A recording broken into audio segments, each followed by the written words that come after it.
How blessed is the man. Blessed. Very difficult word. Very difficult word. It's just like a huge bag or container filled up with everything that comes out of a right relationship with God. I mean, you could spend days just going through what it means to be blessed, but it's someone who is walking in a right relationship with God and has God's favor and God's care. God is intimately acquainted with this person and intimately acquainted sovereignly with His ways. Guiding, protecting, above, below. And what's this blessed man like? How blessed is the man who does not? Isn't that amazing? Usually when people talk about how can I be blessed, especially these TV preachers, it always starts with what you should do. Well, what you should do really doesn't matter if you don't get a hold of what you should not do. How blessed is the man who does not walk in the counsel of the wicked, nor stand in the path of sinners, nor sit in the seat of scoffers. First of all, does not walk in the counsel of the wicked. This is denoting an acquaintance with the wicked and coming under the wicked's influence. You've aligned yourself so that you're walking now with them. You're hearing their counsel. And it begins to have its impact. It says, does not walk in the counsel of the wicked, nor stand in the path of sinners. Now what you've done is you're no longer just being influenced. You have adopted their ways. You have become one with them. And then here's probably the most horrific because I've seen it. I've seen it so many times. Nor sit in the seat of scoffers. So first you come under their influence. Then you adopt their ways. Then you sit with them against the godly.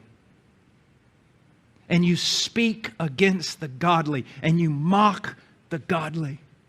I saw this happen in seminary. I went to a seminary that was far more liberal than my pastors had imagined, than I knew when I first got there. And I saw young men who, when they got there, believed the Bible, would go out witnessing on the streets and all sorts of things. And by the end of their 3 years, they scoffed at such things. And they scoffed at someone who tried to walk in piety. And they scoffed at those who spoke of hell and heaven. And please, what you've got to understand is, I am now Paul the aged. I'm not young anymore. I fear this more now than I did when I was young. I have more reason to fear it. I choose my friends very, very carefully. I choose what I watch with great care, what I listen to with great care, what I read. Why? For the preservation of my soul. Listen, this is not just about going to heaven and get a reward. This is the difference between heaven and hell. Fighting the good fight and not coming under ungodly influence. So before we get to verse 2, where he's delighting in the law of the Lord, there are things he should not do. He should not do.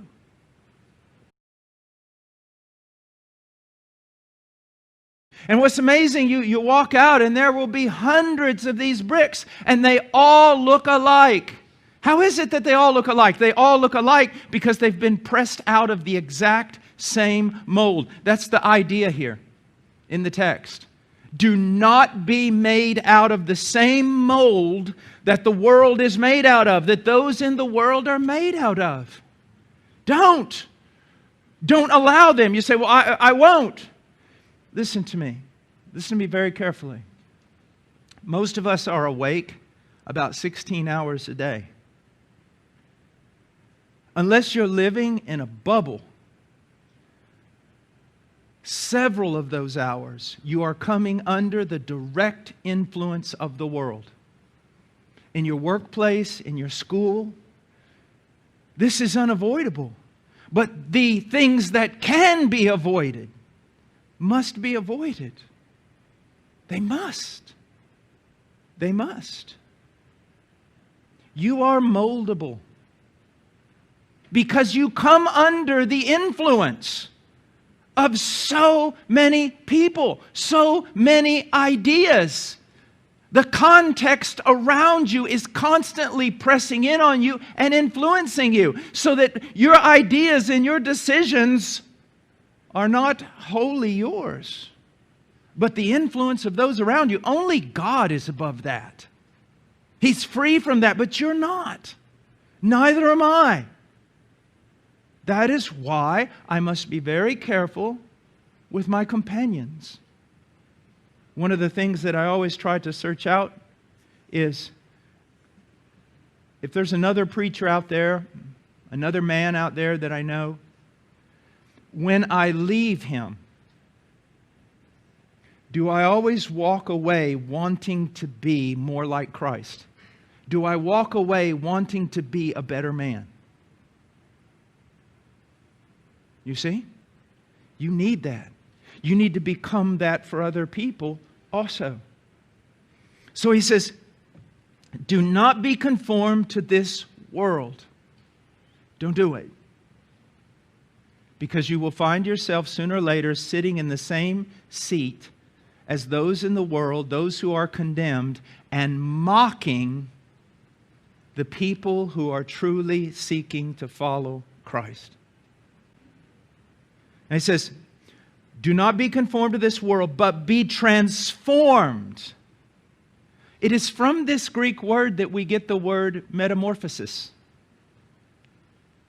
It is this same word that is used of Jesus Christ on the Mount of Transfiguration, when He was transformed before the people. There is a real transformation that does occur in the life of a believer by the regenerating power of the Holy Spirit. But then I want you to see this. With regard to our justification, we have no participation. God did that. In our sanctification, God is also working for our sanctification to make us like Christ. But we do participate in that.